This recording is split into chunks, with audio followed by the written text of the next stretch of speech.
Hai, apa kabar semuanya? Semoga kabar Anda baik-baik saja. Terima kasih karena sudah memberikan support dan juga kesetiaan Anda untuk membangun channel Codot Film. Yuk kita lanjutkan alur ceritanya, sambil siapin kopi dan cemilan, setting suara volume full. Gasken. Suka.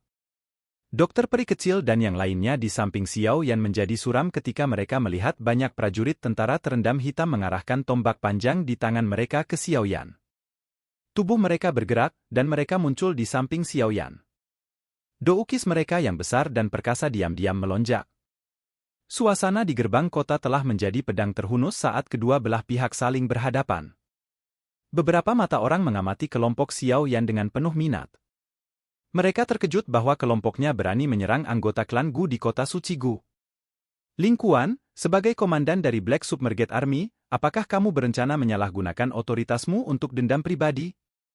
Undangan giok ini dikeluarkan oleh klan Gu. Karena kami memiliki undangan giok ini, kami adalah tamu dari klan Gu. Dengan statusmu, kamu tidak memiliki kualifikasi untuk menangkapku, kan? Wajah Xiao Yan tenggelam saat dia tertawa terbahak-bahak. Ling Kuan membosankan ketika dia mendengar ini. Dia baru saja akan menjerit dingin ketika teriakan keras tiba-tiba meledak dari luar tembok kota. Sesosok bergegas turun dengan cara seperti kilat. Itu mendarat dengan keras di depan gerbang kota seperti menara logam. Ling Kuan, apa yang kamu lakukan? Ekspresi Ling Kuan berubah ketika dia melihat sosok itu turun dari tembok kota. Dia menyeka darah dari sudut mulutnya dan berkata, bukan apa-apa. Tidak ada? Sosok manusia itu mengerutkan kening saat mendengar ini. Matanya mengarah ke kelompok Xiao Yan. Menggunakan kesempatan ini, Xiao Yan melihat dengan jelas wajah orang ini. Seperti Ling Kuan, orang ini mengenakan baju besi cerah. Namun, auranya jelas jauh lebih kuat dari aura Ling Kuan. Berdasarkan indera Xiao Yan, dia harus menjadi ahli bintang 3 Douzun. Salam untuk Komandan kelima. Para prajurit Black Submerged Army di sekitarnya dengan hormat berteriak ketika mereka melihat pria ini. Salah satunya dengan sigap meringkas peristiwa yang telah terjadi sebelumnya. Kamu adalah Xiao Yan itu? Pria yang mengenakan baju besi hijau muda itu terkejut saat mendengar nama Xiao Yan. Dia mengerutkan kening dan melirik Xiao Yan lagi. Ekspresinya samar-samar mengandung permusuhan yang sangat samar. Pavilion bintang jatuh Xiao Yan. Wajah Xiao Yan tenang.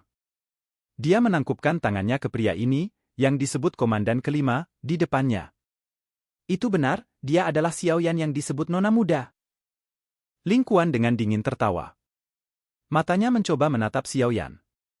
Tatapannya dipenuhi dengan kecemburuan dan keengganan saat dia berkata, apakah kamu berencana untuk mengizinkan dia masuk sekarang? Xiao Yan perlahan mengerutkan alisnya saat mendengar percakapan di antara keduanya. Tampaknya cukup banyak orang di klan Gu yang mengetahui namanya, mungkin karena Sun Er. Komandan kelima terdiam sesaat. Matanya rumit saat dia melirik Xiao Yan. Setelah itu, dia menoleh dan dengan marah menegur Ling Kuan, apakah kamu punya otak? Dia memiliki undangan giok. Itu berarti dia adalah tamu yang diundang oleh klan Gu kita. Tindakan Anda ini, apakah Anda berencana mengizinkan orang lain mengejek klan Gu kami karena tidak mengetahui etiket? Wajah Ling Kuan berganti-ganti antara hijau dan putih setelah ditegur dengan marah oleh komandan kelima, tetapi dia tidak dapat banyak bicara karena pihak lain memiliki status yang lebih tinggi darinya.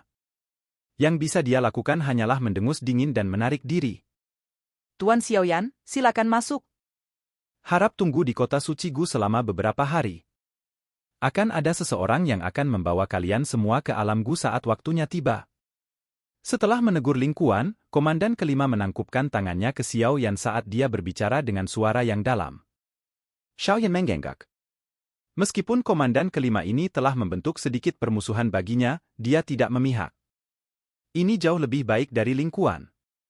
Namun, hal yang menyebabkan Xiao Yan merasa ragu ini adalah pertama kalinya dia bertemu orang ini. Dari mana asalnya permusuhannya? Mungkinkah karena Sun Er? Xiao Yan tertawa getir di dalam hatinya. Seperti kata pepatah, kecantikan membawa masalah. Apalagi kecantikan Sun Er bisa membawa bencana bagi suatu negara dan rakyatnya. Dia memiliki firasat bahwa perjalanan ke klan Gu ini tidak akan mulus. Xiao Yan memimpin dokter peri kecil dan yang lainnya ke kota. Saat dia berjalan di depan Komandan Kelima ragu-ragu sejenak sebelum menangkupkan kedua tangannya untuk berkata, jika ini tidak terlalu mendadak, bolehkah saya meluangkan waktu untuk berdebat dengan Tuan Xiaoyan? Saya benar-benar ingin melihat, apakah Anda benar-benar cocok dengan nona muda? Kalimat terakhir sama lemahnya dengan lalat. Namun, itu jelas terbentuk di telinga Xiaoyan. Setelah mendengar kalimat ini, Xiaoyan menghela nafas, seperti yang diharapkan. Ayah. Xiaoyan perlahan mengangguk dan tidak membuka mulutnya untuk membuat alasan untuk menolaknya. Dia jelas menyadari status Sun Er dalam klangu. Dengan sikap dan bakatnya serta kecantikannya yang luar biasa, sepertinya sebagian besar pria muda dan tampan di alam Gu ini memiliki perasaan padanya. Mereka secara alami akan memperlakukan Xiaoyan sebagai saingan cinta yang menjadi ancaman terbesar. Xiaoyan jelas mengerti bahwa perdebatan semacam ini akan meningkat di masa depan. Selain itu, pertandingan ini akan berlanjut melampaui perdebatan. Hati Xiaoyan merasa sengsara karena nasib masa depannya. Dia melambaikan tangannya dan memimpin kelompok dokter peri kecil ke kota kuno ini di depan banyak tatapan. Rasa dingin yang gelap melintas di mata Ling Kuan saat dia melihat punggung Xiaoyan menghilang. Dia dengan lembut bergumam, Xiaoyan, tidak apa-apa jika kamu bersembunyi di luar. Sekarang setelah Anda datang ke klan Gu dan diundang dalam penghinaan, Anda hanya bisa menyalahkan diri sendiri karena buta. Dengan sedikit kekuatan Anda ini, Anda tidak memiliki kualifikasi untuk bertindak keras di antara generasi muda klan Gu saya. Xiaoyan secara alami tidak dapat mendengar suara gelap Ling Kuan. Kelompoknya melewati tembok kota dan memasuki kota yang meresap dengan aura kuno. Kota suci Gu saat ini sangat hidup. Lalu lintas manusia sering memenuhi jalanan. Meskipun lalu lintas manusia tidak sebanyak kota lain, kebanyakan orang yang bisa berjalan di dalam kota ini memiliki kekuatan yang besar. Kita harus pergi ke area dalam kota yang diatur untuk orang-orang beristirahat. Saya sudah bertanya. Pintu yang menuju ke Guri Alam akan dibuka dalam 3 hari. Kita semua harus tetap di kota suci Gu ini selama 3 hari ini. Dokter peri kecil tersenyum ketika dia menjelaskan situasi kelompok setelah dia memperoleh beberapa informasi.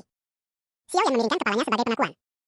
Matanya menyapu sekelilingnya saat dia dengan lembut berkomentar, kota suci Gu ini dipenuhi dengan segala macam orang, dan mereka semua adalah individu yang kuat. Kita harus berhati-hati selama beberapa hari ini. Xiao yang memimpin. Dia mulai berjalan perlahan ke tengah kota setelah mengucapkan kata-kata itu.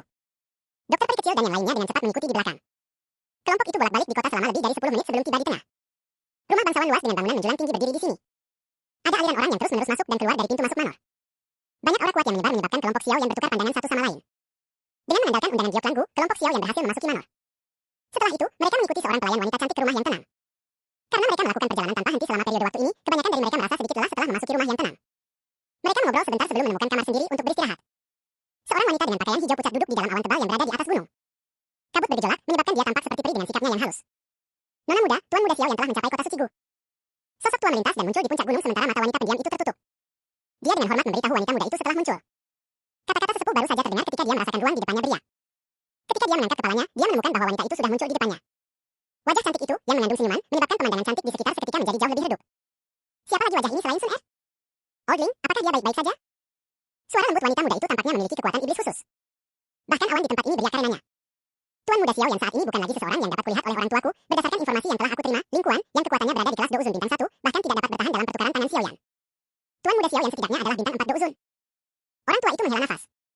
Nada suaranya mengandung seruan yang tidak bisa dia sembunyikan. Ketika dia melindungi Xiaoyan saat itu, dia hanyalah Do Uzhe kecil. Namun, dalam waktu 10 tahun atau lebih, pemuda lembut dari belakang saat itu telah mencapai tahap di mana bahkan lelaki tua itu tidak bisa mengatakan kekuatannya. Penglihatan nona muda memang bagus. Sun Er tersenyum saat mendengar seruan Ling Ying. Dia telah melakukan retret yang mendalam selama tahun-tahun ini. Masalah dunia luar jarang masuk ke telinganya. Meskipun ini masalahnya, dia mengerti bahwa Xiao Yan saat ini pasti terkenal di Central Plains karena dia percaya pada kekuatannya sejak awal. Bahkan ketika dia sedang down dan out, dia masih percaya padanya. Namun, nona muda, masalah yang kamu umumkan di klan beberapa waktu lalu kemungkinan akan menyebabkan Tuan Muda Xiao Yan mendapat masalah. Ling Ying ragu sejenak sebelum berbicara. Aku percaya padanya. Sun Er tersenyum tapi tidak memberikan penjelasan tambahan. Masalah hati sangatlah misterius. Waktu tidak dapat membuat mereka menghilang. Sebaliknya, waktu telah membuat perasaan ini menjadi lembut dan harum. Meskipun status dan kekuatan keduanya telah mengalami perubahan besar, kehidupan mereka dari kota Wutan yang kecil tetap ada di hati mereka. Perasaan lembut itu akhirnya matang. Ling Ying hanya bisa tertawa getir saat mendengar dia diam. Beberapa waktu yang lalu, anak yang diberkati dalam klan Gu ini menggunakan nada tenang untuk mengucapkan beberapa kata yang menyebabkan semua wajah sesepuh berkedut selama pertemuan tetua. Para sesepuh pada pertemuan penatua telah membahas masalah pernikahannya setelah dia meninggalkan retretnya. Kata-kata ini adalah alasan mengapa Xiao Yan menghadapi permusuhan dari para jenius muda dari klan Gu saat dia tiba di kota suci Gu.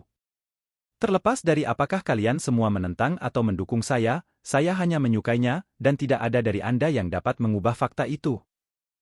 Hanya satu kalimat ini saja yang menyebabkan wajah sebagian besar sesepuh di klan Gu berubah menjadi hijau. Silakan ke. Oke guys, jangan lupa like, comment, share, and subscribe di channel Codot Film. See you next video. Piece out and Bye-bye.